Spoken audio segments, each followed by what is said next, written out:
Ya, Assalamualaikum warahmatullahi wabarakatuh.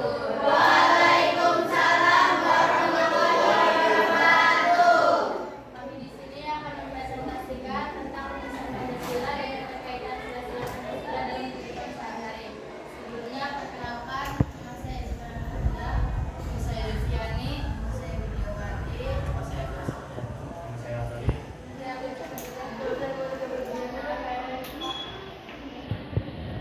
Dan pertama akan dibacakan oleh Widiawati menurut Muhammadiyah.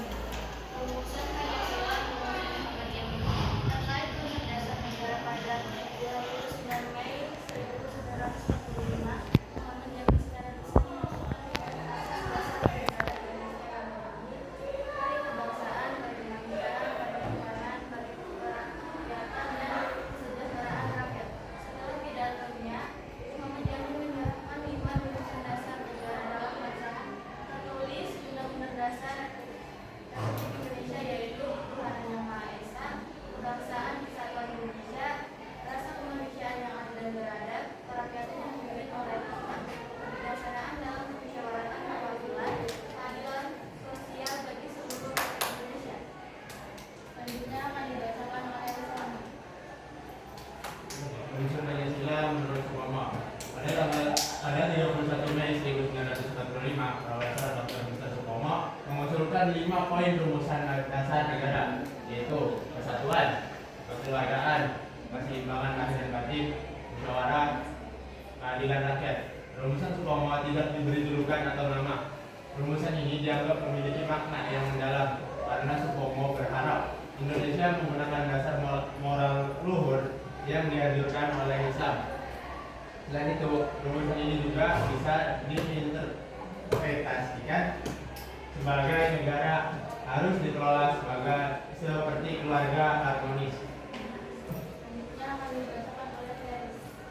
Menurut Soekarno, kebangsaan Indonesia menyatukan bangsa Indonesia, internasionalisme, menghargai kemanusiaan dan hubungan antar bangsa, mufakat atau demokrasi, memutuskan sesuatu dengan musyawarah, keempat kesejahteraan sosial, bersama dengan memberikan kesejahteraan rakyat, dan kelima Tuhan Yang Maha Esa, beriman kepada Tuhan Yang Maha Esa.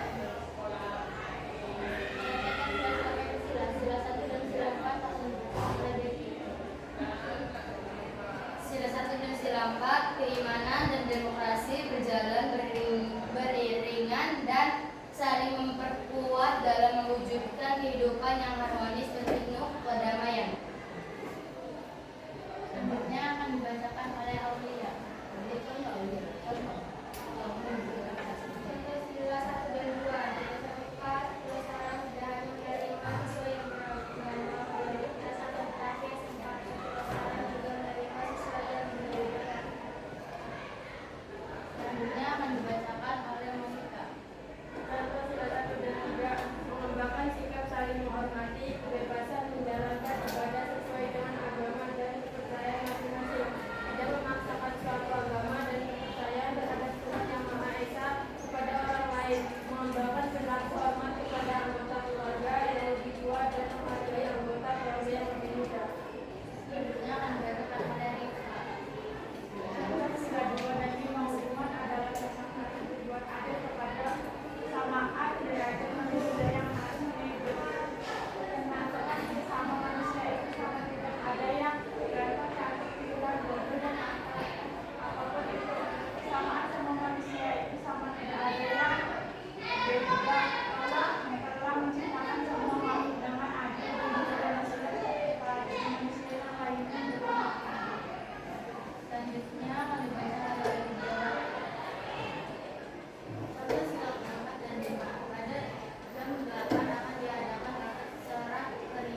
yang di kiri ini, ya, itu maksudnya sila. Kita bicara sila 2, kaitannya dengan sila 1, 3, 4, 5, 2-nya nggak ada. Paham nggak? Lalu lanjut ke lagi. Terkaitan sila ketiga dengan sila lainnya. Sila ketiga itu berkaitan dengan sila 1, 2, 4, 5. Lanjut silakan. Keterkaitan sila 4 dengan sila berapa saja? 1, 2, 3, dan 5. Keterkaitan sila kelima kaitannya dengan sila berapa saja? 1, 2, 3, 4. Materinya dulu, keterkaitan sila-silanya, baru setelah itu contoh keterkaitan sila-sila Pancasila. Misalnya contoh keterkaitan sila 1 dan sila 2. Apa contohnya? Seorang yang rutin beribadah dan aktif dalam kegiatan sosial. Seorang yang rutin beribadah itu sila 1. Ya berarti kan dia berketuhanan yang Maha Esa, betul nggak? Nah, dia juga aktif dalam kegiatan sosial. Kegiatan sosial itu membantu sesama, sila 2. Berarti ada keterkaitan sila 1 dan 2. Ya. Lalu contoh lagi, saya meyakini Islam sebagai agama Islam, makanya saya juga harus menghormati orang lain yang berbeda keyakinan karena dasar kemanusiaan. Ini contohnya. Next lagi juga. Nah, ini contoh keterkaitan lagi. Setiap sila beda-beda. Lanjut lagi. Ya. Terus lanjut lagi udah, ya. Sampai sila ke. Ya.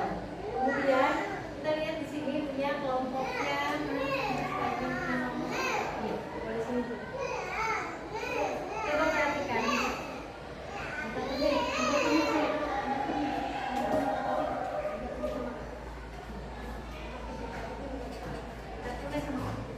Nih, perhatikan anak-anak. Keterkaitan ini berkaitan. Yang pertama. Ya. Anak-anak perhatikan keterkaitan. Nah, keterkaitan sila harusnya bukan sila 1 dan sila 4, paham nggak? Sila 1 dengan sila lainnya. Sila lainnya itu sila berapa? 2, 3, 4, dan 5. Nah, next lagi. Nah, baru itu contoh terkaitan sila 1 dan 2. Di SMK Negeri 1 Losarang tidak hanya menerima yang beragama mayoritas Islam, tapi juga menerima yang berbeda agama atas dasar kemanusiaan. Lalu sila 1 dan 2 itu contohnya. Lanjut lagi. Sila 1 dan 3 harusnya keterkaitan sila kedua dengan sila lainnya. Paham nggak? Next, silakan. Nah, setelah tadi harusnya contoh lagi, ya. Nah, setelah itu baru keterkaitan sila ketiga dengan sila lainnya. Next, silakan. Nah, anak-anak perhatikan ini. Sila 4 dan 5, perhatikan. Yang lain benar nggak? Pada jam 8 akan diadakan rapat serah terima jabatan sekaligus pemilihan ketua MPK yang jadi seluruh kelas, seluruh KM, ya. Dari kelas 10, 11, 12. Betul, sila 4. Tapi setelah kalimatnya, sebelum kegiatan tersebut dilaksanakan, anak-anak OSIS bergotong royong